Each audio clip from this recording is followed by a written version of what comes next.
is News 10 at 5. We start off with a developing story in Folsom. News 10's Dina Kupfer is in Folsom, where a grass fire has shut down part of Highway 50. Let's go to her for the latest. Simney and Damani, the fire is now contained. It all started on Intel's property in Folsom, right underneath a set of their solar panels, right on the grass beneath. Now, fire crews are currently working to mop up this fire. It happened just past the Folsom outlets between Iron Point Road and US 50. At this point, we do know that Iron Point Road headed eastbound is blocked to traffic due to fire trucks parked along the roadway, and traffic is being rerouted at that point. Also, earlier on US 50, a portion of the highway was also shut down. We have been told, though, that traffic is moving, just moving pretty slowly at this time. Now, video from just about an hour ago shows the extent of the firefight. Metro Fire out here with their helicopter doing water drops, while crews were also tackling from the ground. Crews had to cut a hole in a fence to get to the backside of this fire where the solar panels are. We know about 4.5 acres did burn, and the battalion chief says that a piece of the equipment from a landscaping company actually set off a spark, igniting this fire on the brush below. At this point, we have also been told that one firefighter was injured as a result of fighting this fire. He may have suffered from heat stroke, but we have been told that he is doing fine at this hour. Reporting live here in Folsom tonight, Dina Kupfer, News 10. What do we want? Justice! When do we want it? Now! Dozens of protesters are standing outside a Sanford, Florida courthouse waiting for the verdict in the George Zimmerman murder trial. And tonight we're getting a new clue in how jurors may ultimately decide this high-profile case. After more than 12 hours of deliberating, the jury has asked a question about manslaughter. The question reads as follows. May we please have clarification on the instructions regarding manslaughter? Does counsel want to come up here and view it and propose a response? Second-degree murder, but jurors have been told they can also consider a lesser charge of manslaughter. News 10's legal expert Bill Portanova joining us right now. And Bill, hearing that the jury is asking for this clarification into manslaughter, what could this tell you about how the jury could possibly be leaning? Chances are they've already sort of dealt with the second-degree murder charge. I think they're probably required to figure that out before they move to the lesser included. So it kind of tells the DA that they haven't proven their murder case, but it also tells the defense lawyers that they're taking a hard look at this lesser included offense, and that's not what the defense wanted to see. If you can, give us a little insight into the jury room right now. Obviously, you have 6 women. 5 of them have families. They've been in this trial for about the past 3 weeks. Do they want to get this wrapped up and over with and back home to their families? No question that people hate being sequestered in these cases. But, you know, the truth is, on a case of this magnitude, people do take their civil obligations very seriously. So they are, I'm sure, powering through every line of those instructions. And they're going over it again and again. And it does take a lot of time. Even on short trials, you can sometimes have them out for a week. As we read into what happened today in the courtroom, what do you think this means? I mean, it doesn't necessarily mean that the jury is throwing out this possible idea of self-defense. Well, this whole self-defense theory has kind of fallen apart. The government's case kind of fell apart, but the defense theory fell apart too. And trials have a way of bringing it all out, and then it sifts out and people are left with a feeling. And the feeling that is left here is that Zimmerman had decided this was a bad guy before he got out of his car. Zimmerman got out of his car carrying a gun, and by his own witness's testimony, he had no non-deadly force skills. So when he got out of the car, the only force he brought was deadly force.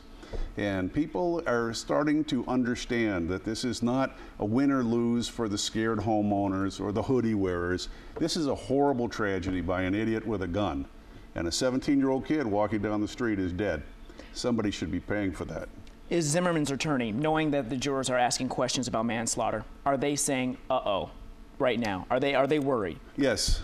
Zimmerman's attorneys right now are very worried because you can see a jury not wanting to let him get away with this homicide.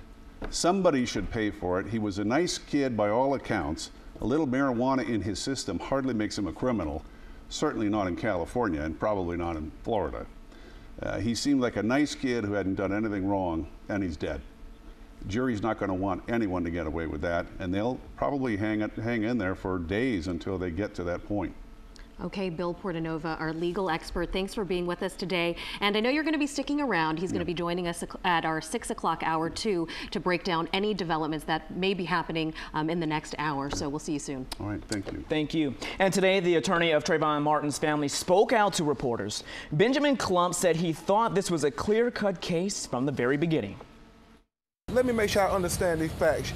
Your son has Skittles and a can of iced tea, and the neighborhood watch coordinator had a 9mm gun. I said, they're gonna arrest him, you don't need me. I said, don't worry about it, you don't need me. He called me back a couple of days later, Don, and said, Mr. Crump, I told you they're not gonna arrest him. Now, Klump believes the jury will identify with Martin's mother, and the question whether this could have happened to their child. And for the latest information on George Zimmerman trial, keep it here on News 10 and visit us at news10.net. Crowds are now at the American River for one of the biggest river parties of the year. It's called Rafting Gone Wild. And while rafters are hoping to have a good time, local officers are hoping this year's event doesn't get too out of hand. News 10's Lee Painter is out by the American River and has more on the rules in place this year to keep people safe. Lee, are people following them? Well, guys, there were 2 and only 2 calls for rescues, and that's because everyone was behaving and following the rules. They only had 2 rafts that had gotten in trouble and needed help along the ways. It's a huge difference from last year when so many people were sent to the hospital. They ended up closing down Mercy San Juan's emergency room. They threw rocks at our firefighters. They damaged one of our boats with boulders. We had one firefighter that was hit in the head with a rock. Luckily, he was wearing a water rescue helmet, so it didn't cause a significant injury to him. Did they roll the soundbite or something? Oh. And Rafting Gone Wild is more like River Stays Relaxed. The city subtracted the alcohol for the event and instead added 6 firefighter rescue boats and police, and that's a lot more crews than they had last year. And you heard that soundbite from the captain of Sac Metro Fire, who says that when his crews came on scene, they were attacked trying to help people out. So nothing like this when we're out here today. People are following the rules. There is no alcohol, but there's a lot more police added. And again, there was only 2 rescues today, and those were just for boats that got in trouble along the way. Guys, back to you. All right, Lee, thanks a lot for that report. I'm glad folks are staying safe out there. And it was a great day to be out on the river and a great day to go to the fair. Now, here's a live look at Cal Expo, where thousands are expected to arrive for the California State Fair. There you go, right there. You can see those beautiful pictures there. Great fair weather for the rest of the weekend. Well, let's go to Tracy. Yeah, she's in for Darla this weekend, and she's got the latest on our weekend forecast. Tracy, good news for us? You know what? I've been enjoying the weather as of late. I like the 90s. I like a nice Delta breeze. So I've been really happy, and I think you're going to be pretty happy too, because that weather will be sticking around through the weekend. Here is a live look outside, and we got plenty of sunshine still out there. Sacramento, 94 degrees currently. Yesterday we had a high of 87. So far today, 94. That's a bump up in your temperatures. 96 in Stockton, 97 in Modesto, the lower 90s in the foothills from Auburn to Placerville, and 77 in Truckee with 80 degrees in South Lake Tahoe. If you're thinking about still heading out to the fair this evening, here's how your temperatures are going to break down. Mid-80s by 7 o'clock, mid-70s by 9 o'clock tonight, and then you can see overnight lows expected to be in the mid to upper 50s for much of the area. So the 90s in play for today and also for tomorrow, but triple-digit highs are not far away. We'll take a look at your 7-day forecast in just a few moments. All right, thank you very much, Tracy. And for the latest weather updates on your tablet, just download the new News 10 iPad app. It's free and for downloading from the iTunes Store.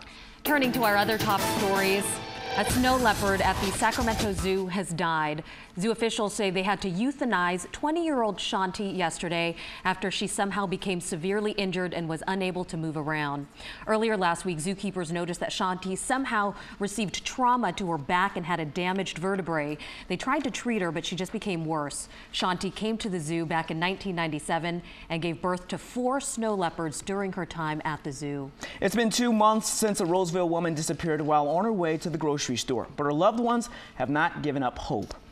The family of 59-year-old Susan Jacobson has hired a private investigator to help search and drum up any new leads. Roseville police have scaled down its investigation after failing to come across any new leads. Officers say Jacobson's car was found with the doors unlocked in a nearby parking lot with her purse inside. Her wallet minus cash and credit cards was found by a jogger on a nearby sidewalk, and it turned into a coffee shop. It's been exactly 1 week since that deadly SFO crash, and tonight those who were caught in the disaster are coming together to remember those who lost their lives. Reporter Tomas Roman has more on this vigil and the latest on the investigation. More than 100 people, mostly from the Buddhist group Tzu Chi, gathered at the small park on Airport Boulevard in Burlingame to hold a vigil for Flight 214's passengers. Among the people attending were the parents of the first two casualties of the crash, Yi Ming Wang and Wang Lingjia. The parents, who are still visibly grieving, spoke through a friend. Sandy Chu, a volunteer with Tzu Chi, translated. They were really grateful for everyone that's out here today because they don't know anyone here in this country. A third passenger has died. 17-year-old Liu Yi Pong died Friday at San Francisco General Hospital, where she's been since last week's crash. Min Ying She is the CEO of Tzu Chi and organizer of this vigil. It's very important that we gather all the energy and all the love from the people in the Bay Area together and radiate that kind of love and energy to those families. Flowers were laid on a platform to show each person's compassion for those who died and those still suffering. The vigil was held in sight of the runway at SFO where the plane crashed 1 week ago. That runway is now open. And seen from Sky 7 HD, the Ashina plane has been moved to the northern part of SFO. Some who attended this vigil say they were not invited, but drawn to the ceremony by the music, love, and the peace, they say, emanated from the people gathered. It was just a very spiritual sense that it was such a peacefulness and a kindness that drew me in here, and I can't tell you what it meant to me. And coming up next on News 10 at 5, a simple elementary school dare goes bad, sending dozens to the hospital. Find out what some students ate that made them very sick. A tanker catches on fire on the interstate near downtown Los Angeles, while drivers were going the wrong way on the highway to avoid the accident. And News 10 personalities are getting dunked at the state fair. Find out who took the plunge while raising money for a great cause.